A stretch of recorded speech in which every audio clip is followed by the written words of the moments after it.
each group of you a different era of history to research. And the question is, what impact did your era have on the modern world?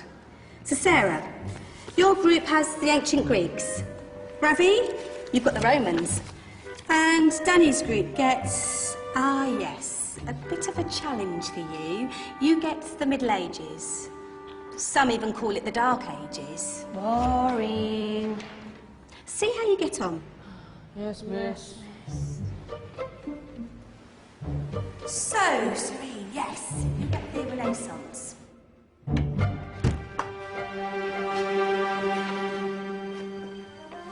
Is that the librarian? I guess so. How are the Dark Ages going to have anything to do with us? Excuse me. Sorry to bother you. What do you want? We need to find out what impact the Dark Ages had on the modern world.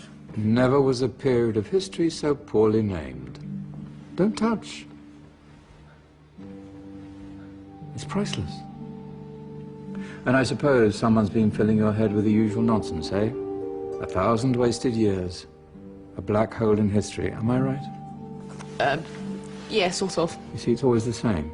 You assume it was all mud, disease, death and destruction, with marauding mobs of barbarians ripping down the good of former civilizations, burning and plundering as they went. Nothing of any worth invented either, eh? Oh, no. Go on, be off with you. Sorry to bother you. Come on, it's probably not worth it. Everyone knows that the Greeks and Romans invented everything anyway. Oh, did they now? And you're sure about that, are you? You know, I might just have something for you. You seem to be up to the task.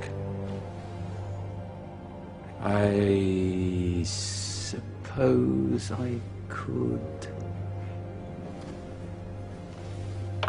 Follow me. I've got just the book for you.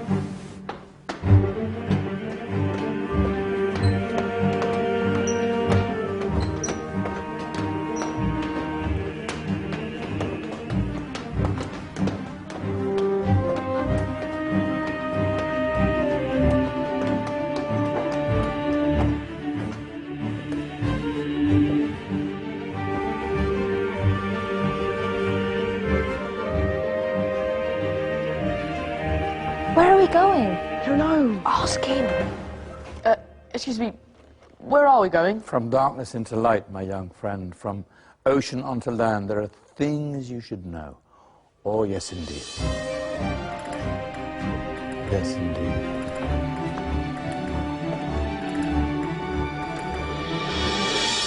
Now, I know I left it round here somewhere.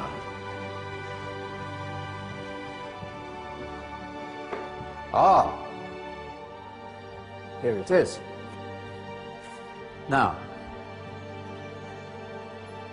take a look. If you dare.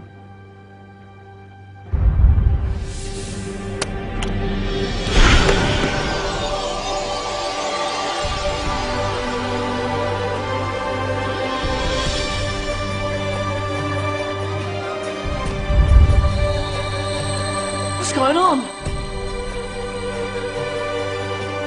Welcome to the Dark Ages, or as it should be known, the Golden Ages.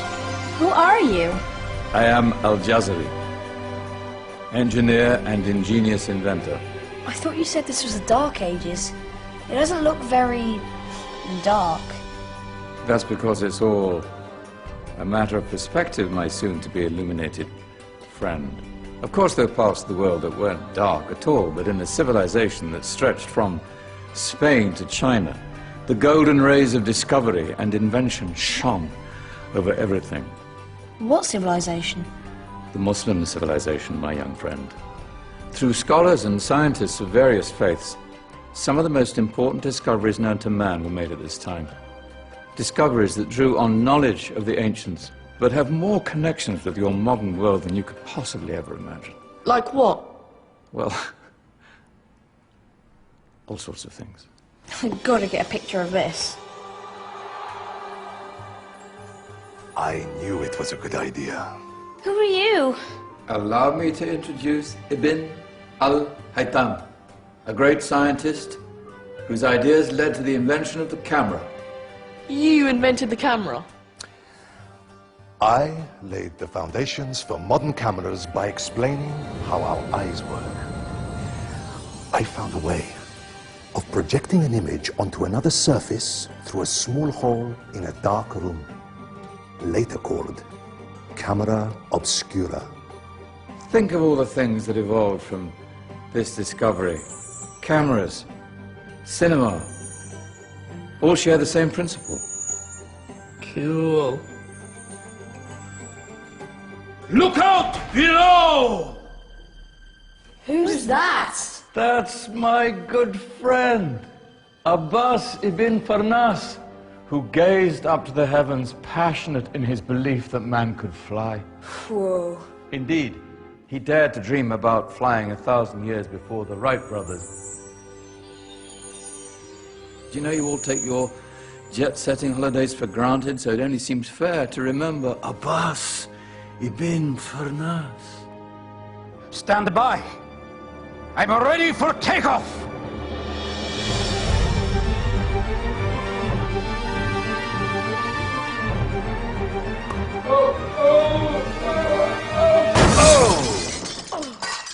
You did forget one thing, though. A tail, useful for landing. Ah, my back. Is there a doctor in the house? Did someone call? Ah, my old friend, why don't you introduce yourself to my young guests? I am Abul Qasim al-Zahrawi. Many call me the father of surgery. Did you actually do surgery back then? Of course we did. In fact, many of the surgical tools that I invented are still used in your modern hospitals. Excuse me, a patient needs my attention. Scalpel? I think I may need some stitches. In that case, I'll use catgut Catgut? from the gut of animals. Perfect for stitching up internal wounds. Your surgeons are still using it today. Sorry, mustache.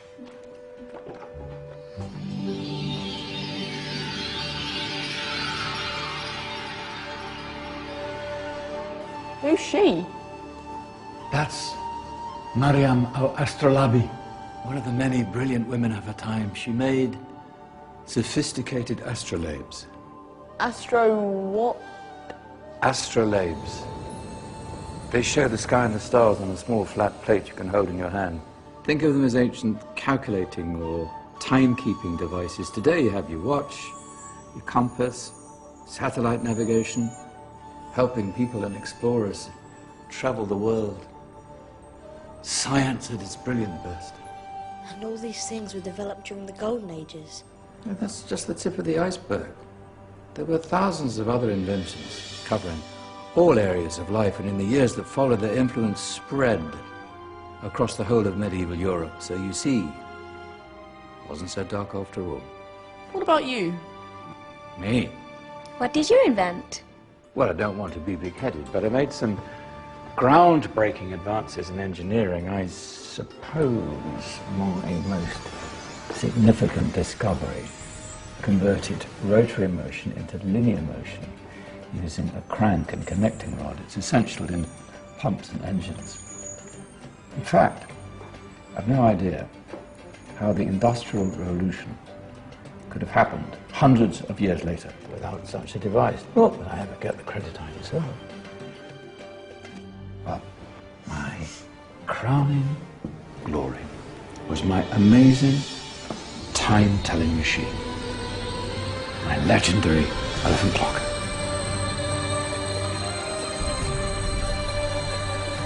It's a clock. Yes. Dozens of components collected from different cultures around the world. Indian, Greek, Arabian, Egyptian, Chinese. Wow.